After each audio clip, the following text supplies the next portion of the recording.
Tínhamos balanços feitos de folhas de coqueiro. É um coqueiro próximo a um córrego, que é uma fenda aberta na terra com águas correntes. E a nossa brincadeira era assim. Um pegava a folha do coqueiro e o outro empurrava. Com um impulso voávamos por cima do córrego e acabávamos parando do outro lado do coqueiro. Às tardes de domingo íamos na presença da mãe na mata fechada colher ingá, que é um fruto da ingazeira, uma planta da família das leguminosas, é muito comum em regiões próximas a lagos e rios. Isso pode ser comprovado pela história da minha irmã Maria. Aguardávamos ansiosos os finais de semana, que era quando meu pai vinha para casa, pois ele trabalhava na mina e ficava em uma pensão em Rio América. Ele sempre foi muito carinhoso com os filhos e nos presenteava com alguma coisa. Teve uma vez que ele nos trouxe canequinhas de plásticos na cor branca.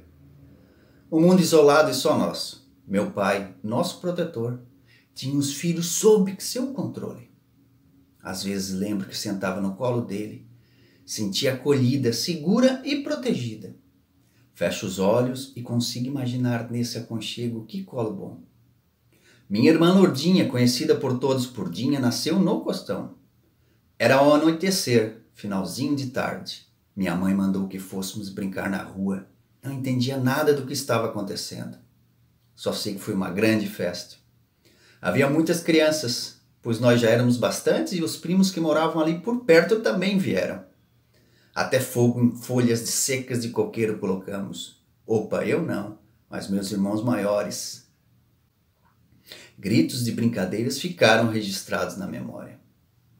Meu pai comprou um bar no Rio América, em 1966, bem próximo à antiga morada e que tivemos que nos mudar. Eu estava muito contente com a mudança, mas minha mãe não. E até hoje ela fala que depois de tudo organizado, teve que deixar tudo para trás e iniciar uma nova jornada. E eu estava saltitando, feliz em frente à minha mãe que carregava uma derla, que é uma cesta de taquara, um balaio com alças para carregar capim aos bovinos. Perguntei alegre e ingênua como seria a nossa nova morada. Ela chorando respondeu com gritos, deixando-me bem claro que não estava contente. Imediatamente me entristeci e ela mandou que eu me calasse. Meu pai e meu irmão Jaime já moravam no bar e nós fomos um pouco depois. E os vizinhos já nos esperavam. Quando chegamos, curiosos diziam, chegaram os italianos. Os italianos chegaram. Eles eram da família Souza. Uma família numerosa igual à nossa, que fomos nossos amigos e são até os dias de hoje. Na verdade, os vizinhos eram os mesmos. E por ter saído com 2 anos, é que eu não me lembrava deles. Quando retornamos, já estava com 6 anos. Meu pai nunca gostou que brincássemos com os vizinhos, talvez por alguns serem brasileiros, por tinha um certo preconceito. Os vizinhos que também já era nosso conhecido de sobrenome Piovesan. Uma família de posses, o patriarca era o senhor liberal, alfaiate da comunidade e das proximidades vizinhas. Confeccionava ternos e calças como ninguém. Meu pai tinha calças confeccionadas por ele. Uma das filhas do senhor Piovesan era a diretora do colégio onde estudávamos. Uma era professora, um filho engenheiro, um filho casado e outras 2 filhas estudavam conosco. Minha mãe, a esposa do alfaiate chamada de Dona Belisária, eram comadres. Minha mãe batizou 2 de suas filhas e elas batizaram meus irmãos. A nossa casa era de madeira, apenas a parte da cozinha com piso. Era grande, mas a maior parte era utilizada para o bar. Em todos os quartos, além do guarda-roupa e camas, haviam prateleiras que usávamos como depósito de bebidas. Os quartos eram divididos entre os irmãos.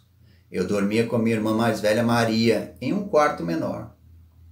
No nosso era armazenado estoque de laranjinha e chocolate. Como tudo era limitado, não podíamos consumir nada, mas de vez em quando não conseguia aguentar, acabava pegando escondido um chocolate e tomava tudinho sozinha. Nossa, como era gostoso! E fecho os olhos e consigo sentir o sabor bem docinho. Uma pequena sala, ao lado da porta de entrada do bar, meus pais locavam para um barbeiro, o senhor Ivo. Era o único no bairro, inclusive meu cabelo era cortado por ele. Não só o meu, como de todos os meus irmãos. Na época não existia o termo bullying, mas era comum ser zambada por meus colegas. Riam e me chamavam de menino devido ao corte do cabelo. Minha mãe tinha pensionistas, aqueles que moram em pensão.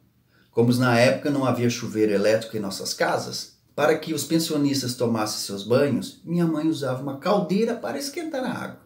Família numerosa, mas os pensionistas era o recurso da época que pode suprir parte da higiene pessoal de todos.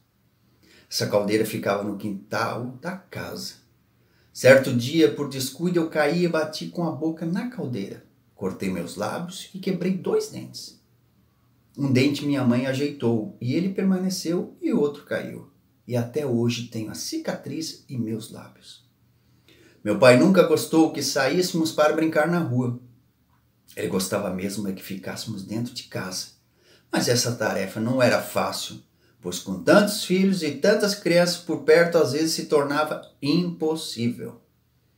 Minha diversão favorita era brincar de cozinha, sendo que não tínhamos brinquedo. Mas isso não era motivo para não se divertir. Tudo que encontrávamos usávamos para a imaginação e virava uma divertida brincadeira. Qualquer tampinha colorida virava uma panelinha, cacos de telhas viravam pratos e assim ficávamos por horas e horas brincando. Minha amiga Glória, irmã da caçula Marlene, filhas da família de la Vecchia, sempre tinham fósforos e acendíamos o fogo para fazer nossas comidinhas. Marlene, em memória, foi a amiga de infância com quem mais brinquei, sendo que ela morava bem em frente à minha casa e tínhamos a mesma idade. Vera tinha apelido de nega, era uma menina de cor mais escura e que fora adotada por uma família vizinha, a Dutra. Meus amigos meninos eram Valmir, seu apelido era Mica, que é meu compadre e batizei com muito orgulho sua única filha. Também seu irmão, chamado Vilmar, que eram irmãos de Glória e Marlene. Com os meninos saímos na Operária, que era a parte localizada do bairro Rio América, em que as casas pertenciam à Companhia Carbonífera Uruçanga, CCU, e os moradores eram seus operários. Passavam nas casas pedindo panelas velhas furadas ou tampas de alumínio para depois vender. Eu só acompanhava. Nunca participei dos lucros das vendas dos alumínios. Certa vez meu pai ganhou um rádio portátil a pilha, na cor grená, coberto com um plástico preto, presente do Sindicato dos Mineiros, do qual meu pai fazia parte. Ninguém podia mexer no rádio, somente o pai. Com o falecimento em 1973, nós disputamos quem ficaria com o rádio. Uma de minhas irmãs escondeu o rádio na estufa do fogão a gás. Antigamente os fogões tinham uma estufa, e essa ficava embaixo do fogão para aquecer a comida. Acabou esquecendo-o por lá.